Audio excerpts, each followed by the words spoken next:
From someone that has been stung by bees 17 times in my lifetime, I'm probably the #1 hater of the species. But the more I grow up and learn about what bees do for the human population, I've realized how important they are. In every animal species, seeing the growth and decline of their population over the years is normal. But when the graphs and charts talk about the sudden and fast decrease of the populations, humans step in and take multiple measures to make sure that they don't go extinct. And now is the time for honeybees. Today I'm here to persuade you that society should care more about honeybees. To fully understand this issue, we must look at the problems, investigate the causes, and finally I will provide you with some unique solutions. Let's jump into the problems.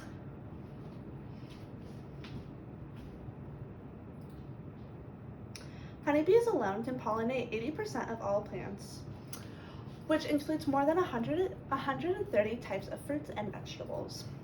While there are other animals that are pollinators, like birds, bats, and butterflies, nobody does the job best like a bee does. Many people don't realize that almost all of the food we eat comes from a bee pollinating that plant. These pollinators are responsible for every 1 in 3 bites of food. If we didn't have bees, our produce that we eat every day would be small and not something we would actually want to eat.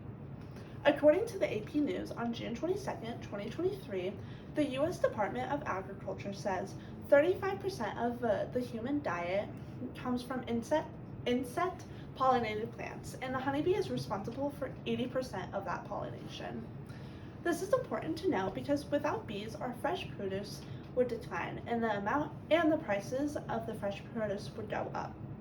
From Medium on September 9th, 2022, they calculated that when losing around 200 colonies from pesticides, it resulted in a $5 million loss to the U.S. economy due to crop loss. Not only are farmers losing money, but the amount of food that is being put up on the shelves in grocery stores is also decreasing. While many people are focused on the availability of fresh produce if bees go extinct, there's also another thing that we have to be worried about. In nature, there are food webs, and if we take one animal out of this web, the animals that eat that certain animal will struggle, and so will the other animals. If bees died off, habitats of other animals would affect these food webs. Animals like the bee-eater birds would lose their prey and eventually die off and impact the bird food webs. Other plants like the bee orchids would also naturally die off because they are pollinated exclusively by certain bees. According to CNN on August 15, 2022, the communications director and wildlife expert at Zoo Miami explained this effect perfectly by saying, whether you're eating the food that is directly pollinated or you're eating something that depends on the pollinator, it's all a domino effect. He gave the example that when you are eating pork chops, those pigs eat fruits, vegetables, and other plants that depend on the pollinators. This is important to know because when a food web is broken, it disturbs the flow of energy and nutrients in the ecosystem. While food webs do change over time, it takes around 10 years plus for an ecosystem to fully recover. Now that we have looked at the problems, let's explore the causes. There are a lot of factors that are causing bees to decline, one of them being the use of pesticides. Pesticides are chemical compounds that are used to kill unwanted plants, insects, and rodents. In agriculture, they are used to kill pests that damage crops. While there is little evidence saying that the most common pesticide called neocisidose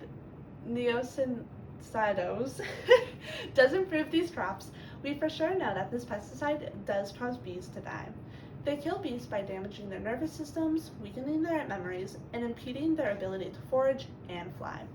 According to the U.S. News on November 13, 2015, a study conducted by Harvard's T.H. Chan School of Public Health found that 70% of pollen and honey collected from local bee populations contained traces of neocisoids at levels high enough to have detrimental health effects. This is important to know because from PBS on June 29, 2017, these pesticides are threatening the queen bee in particular, which is causing colonies to have a lower reproductive rate. Without a queen bee, Colonies are having a harder time at finding a new one, and without the queen, there's no eggs or future bees being born.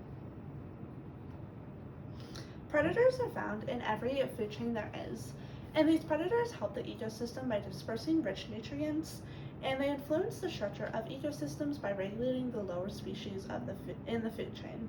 Two predators that bees have are the Asian hornet and varroa mite. These invading species are causing the honeybee population to decrease at an alarming rate.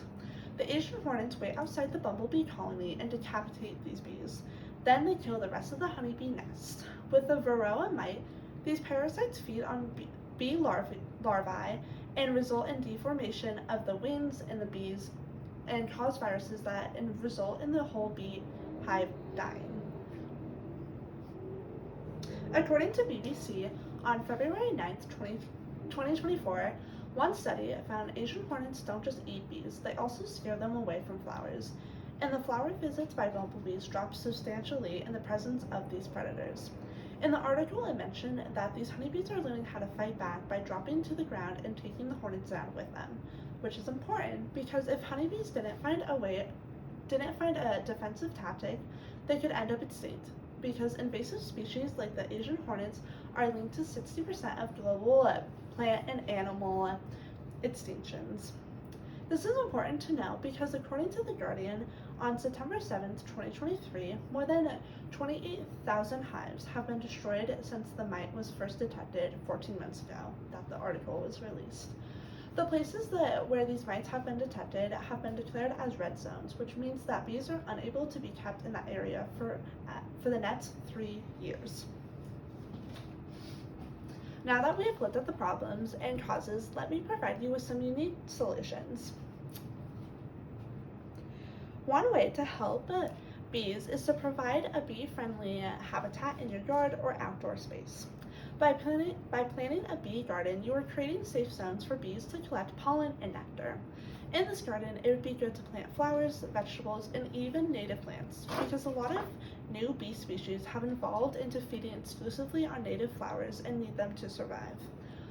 Another solution is to avoid using pesticides.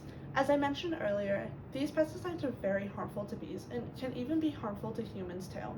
If you have to use a pesticide, make sure it's organic and always avoid applying pesticides when flowers are blooming or putting it directly in soil.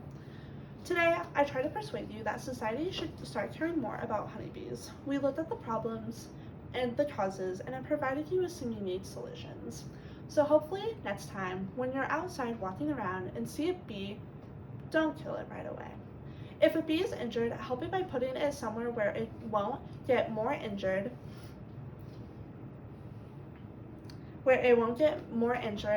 and that it can have food to survive. If the bee movie taught us anything, is that if bees die, humans also die.